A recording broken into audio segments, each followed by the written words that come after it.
Bismillah, walhamdulillah, wassalatu wassalamu ala rasulillah wa ala alihi wa ashabihi wa man tabi'ahum bi ihsanin ila yawmiddin.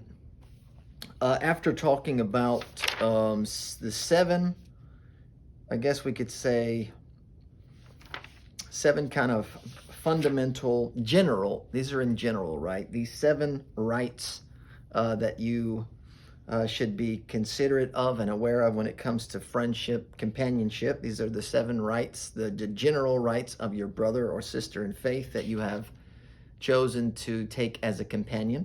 We talked about those seven things. After that, in the text, we're talking about some general manners that should be adopted when interacting with other people.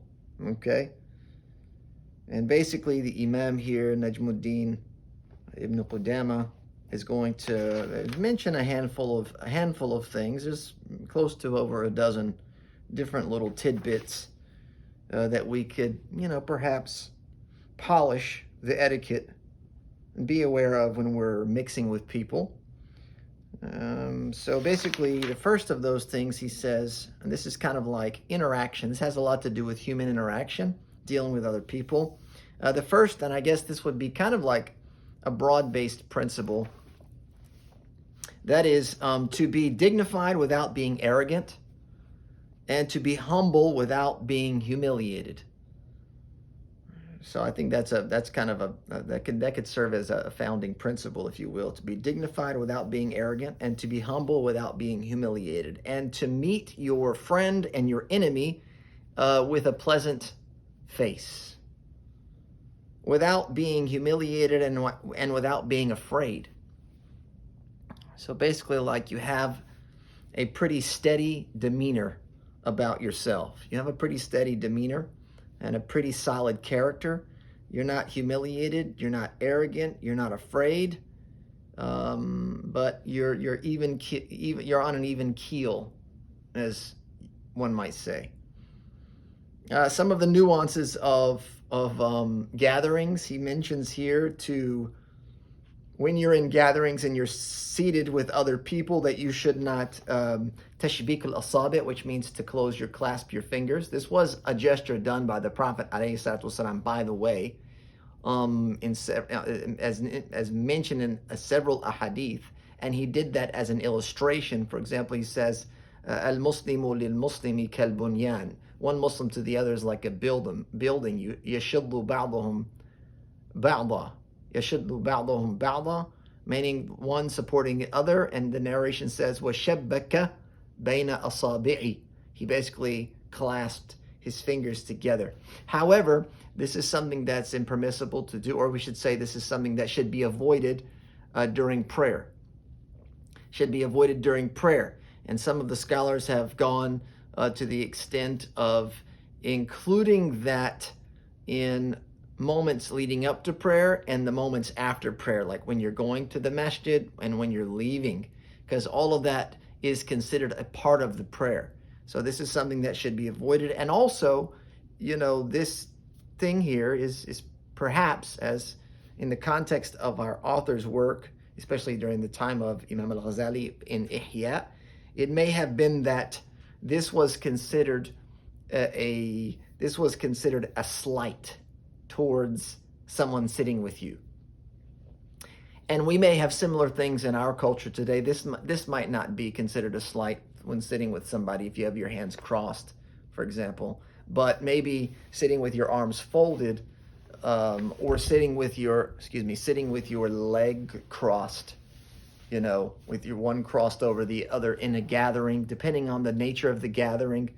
There may be some protocol and etiquette while you're in certain gatherings and sittings that you have to adhere to.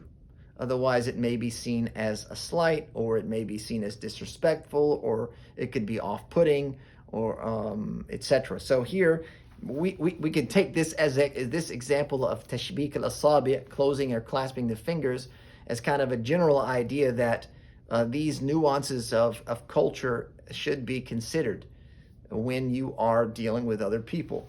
All right, so that's one thing. The next thing, this would be obvious even today. He says, "Idkhalu isba'ika fi anfika," basically to put your finger in your nose, or to spit a great deal. This would be a definite no-no. This is kind of a common knowledge almost. However, it does have to be taught to people, especially young kids. Picking your nose or spitting, even in kind of the context of where you're outside. You're outside a lot. Your gatherings are outside. And spitting outside may not be near as bad as it would be inside. But even in that scenario, it should be done. It should be done only when needed, and tried something that should be refrained from when in the presence of other people. Also, avoid yawning in certain settings. Abundant yawning will obviously send a message to the person or the people that you're sitting with, and that you're tired, or you're no longer interested, or you're bored, something of that nature. The next thing he says here is to listen to the person that is speaking to you or you're talking with. You should be listening. This is active listening. This is just good conversation etiquette. That you should be an active participant in the conversation, and that you're listening, as opposed to only speaking, or when someone else is talking, you're trying to formulate your thoughts. And so you're not really paying attention or listening. You're formulating your thoughts, or you're actually distracted by something else. But you should be giving them some respect by listening to them when in conversation. You should not ask them to repeat what they said. That's a sign that you have not been listening. That's a sign that you're not listening or paying attention. Also, it's not appropriate that you spend a great deal of time talking about the amazing accomplishments of your son or your daughter, like to brag and to boast about these types of things. This one is for men in particular, and I think this is important while we're having a kind of a national, maybe even a global dialogue about gender and gender neutrality or fluidity or whatever you want to call it. While we're in the midst of this dialogue about that issue, in our tradition, we acknowledge the difference between masculinity and femininity, and that biological males should adopt masculine qualities, and I have to say this. I can't believe I have to say this, but biological females should adopt feminine qualities. It's a praiseworthy pursuit, and we are prohibited from imitating one of the. We're prohibited from imitating the other, like it is prohibited for a man to imitate a woman in femininity, and it is prohibited for a woman to imitate the masculinity of a man. And so here the Imam, he says that you should not, and he's talking about men here, present yourselves in terms of adornment as women do. And it's culturally known that women, they tend to dress and to doll themselves up, if you could use that term without being offensive these days. They tend to beautify themselves, I should say, to a greater extent than men typically would. Even in our culture today, men, when you're going out, when you're going to like the fanciest of events, men are all wearing suits. They're all wearing black suits, tuxedos. It's kind of a standard thing. It's a standard type of an operation. There's not a whole lot that you're going to do besides wear the tuxedo or the suit. Whereas women, and of course we're not looking at it from the Islamic perspective, we're looking at it from gender perspective here, and what's a commonplace in our culture. Women, they will wear a variety of different dresses or gowns, different colors and different materials and etc. And so, that's obvious even until this very day. Then, on the same note, you should not dress down to the point that you appear to be a servant, or that you appear to be enslaved. You should be moderate in the way you present yourself and how you dress as a man. It should be culturally appropriate and masculine in nature. So that's a couple of things to keep in mind. The other thing he mentioned here is that you should khawif ahlaka fi ghayri unfin. Basically, there should be a level of instilling fear in your family without being violent. And here, of course, we're talking about in the event that that is required. If you need to admonish, or you need to counsel, or you need to, put the hammer down. If you need to put the hammer down, it should be done in a way that is not violent. The Prophet ﷺ was not a violent man, and he never struck a living creature with his hand. And so to follow in his footsteps is to be righteous. And then also to be soft with them without being overly weak. To be soft with them without being weak. So that's also a quality that is sought after for men, is to be stern when needed and to be easygoing and soft when needed, and not being to not go to one extreme in those two or the other.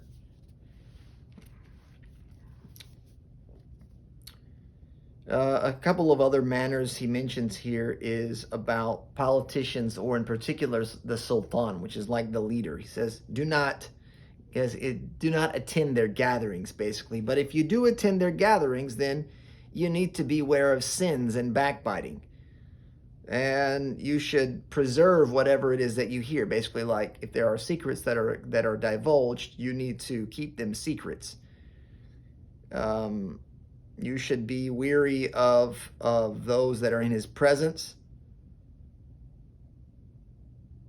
And if he tries to draw near to you, meaning to create a relationship of sorts, then you should be very careful. If he begins to kind of, if the leader begins to share information and kind of carry on, then you should not feel secure from him turning against you, the authority. Be gentle with them like you would with a child. Speak to them in a manner which they're pleased with, and do not get in the middle of family issues when it comes to politicians. And I know that this is not something that the vast majority of us have to deal with or are in the situation to deal with, but there are those in our community that rub shoulders with politicians and people in authority, and there are etiquettes, even if they're not Muslim. I believe that there are very similar etiquettes when it comes to how you interact with people in positions of power and authority, because people in positions of power and authority tend to have they tend to live a very different life, and they're challenged with very different things. And so they can succumb to different types of sins and are in a variety of different gatherings, etc. So it's just a very unique position to be in. It's not one that you should seek, but in the event that there's no escaping it for whatever reason, then you have to be, you have to be kind of weary and aware of the situation. It's not like you're talking to a friend. Even if it seems to be friendly, at the end of the day, people in positions of power are going to maintain and protect their positions of authority and power. And a lot of times, even if that's at the expense of your friendship or that relationship, friendship, I use air quotes here, or that relationship, oftentimes, more times than not, they will sacrifice the relationships over the position. Next kind of section talks about, he says, وَإِيَّاكَ وَصَدِيقُ الْعَافِيَةِ. Basically, he's talking about, beware of the good time friend. The good time friend is someone who's only around when things are going well. And it's also encouraged to hold on to the friends that are around when it's not going well. When you're going through hardship and difficulty and your friends are there standing by you, those are the types of friends that you should keep and hold on to. The other ones that are only there when it's good, all is well, they're not really great friends at all. The next one, I really love this next point that's mentioned by the Imam here. He says, وَلَا تَجْعَلْ مَالَكَ أَكْرَمَ مِنْ إِرْضِكَ. Basically, do not make your wealth do not put your wealth above your honor. That's the best way to say it. Do not put your wealth above your honor. Rather, you should make your wealth the servant or in service of your honor. So essentially saying that like you would dishonor yourself because of money. You may put yourself in a compromising position because of money. You're after it or you're trying to hold on to it or something of that nature. But rather, your money should be a means to preserve your honor. It should serve you and not cause you any dishonor or shame. The next part he says, if you enter into a gathering, فَاجْلِسْ فِي مَا هُوَ أَقْرَبُ لِلتَّوَاضُعِ, you should sit in a manner which reflects a level of humility. Do not sit in the pathways, but if you do sit in the pathways, like on the roadways, on the whether it's on a trail or on the sidewalk or where people walk by, then you should lower your gaze. You should lower your gaze because there's no telling what you're going to see or who's going to walk by or what could potentially happen in those heavily used paths, trails, and roads. He says, "Wansur al-madhlum," you should seek to aid those who are being oppressed. That's the right side of history. That's the right side of history, and that's the moral position, is to aid those that are being oppressed and not stand quietly or not support the oppressors, regardless of who they are. Regardless of who they are. And you should also help those that are lost. You should guide those that are lost. And this is an easy thing to do. I mean, this is something that's even kind of commonplace when people are trying to find their way around or they need directions. This is a service that should be provided, and it is just good manners. Also, stay away from the majalisatul awam, which is basically like the company of the laity. But if you do spend time with them, then you need to overlook a lot of what happens from, poor manners and etiquette, whether it's bad language or just the general nature of conversations, the subject matter that's talked about. If you spend time with the general folk, you may find that there's just a lot that could be improved upon, but you'll have to overlook a lot of that. And also to avoid getting into heated debates and discussions, in those topics. Sometimes there's a lot of pointless discussions that go on in those gatherings, and it's best to avoid getting into arguments and stuff. The last point, which is talking about joking. We know that the Prophet ﷺ joked on the occasion with his companions and would lighten the mood with them from time to time. However, he says, be wary of abundant joking. A person who is very clever or very intelligent will disapprove of abundant joking, and someone who is very foolish will only be emboldened by your joking. So if joking and laughing and kind of cutting up is done rather economically, if you will, sparingly, I guess, then this is something that's praiseworthy. Like spending 5 or 10 minutes or 15 minutes there on the Hungry Bunch, just having a fun time with each other. There's nothing wrong with that at all. Or the same thing goes, in other settings. Lighten the mood, keep things moving and enjoyable in between moments of seriousness and reflection and duty and responsibility. We definitely need to take breaks from that from time to time. It's very important. And that's going to conclude this particular chapter of the book. And the next chapter will be about the rights of Muslims, the rights of family members and relatives, the rights of neighbors, etc. And we'll be looking at that in the sessions to come.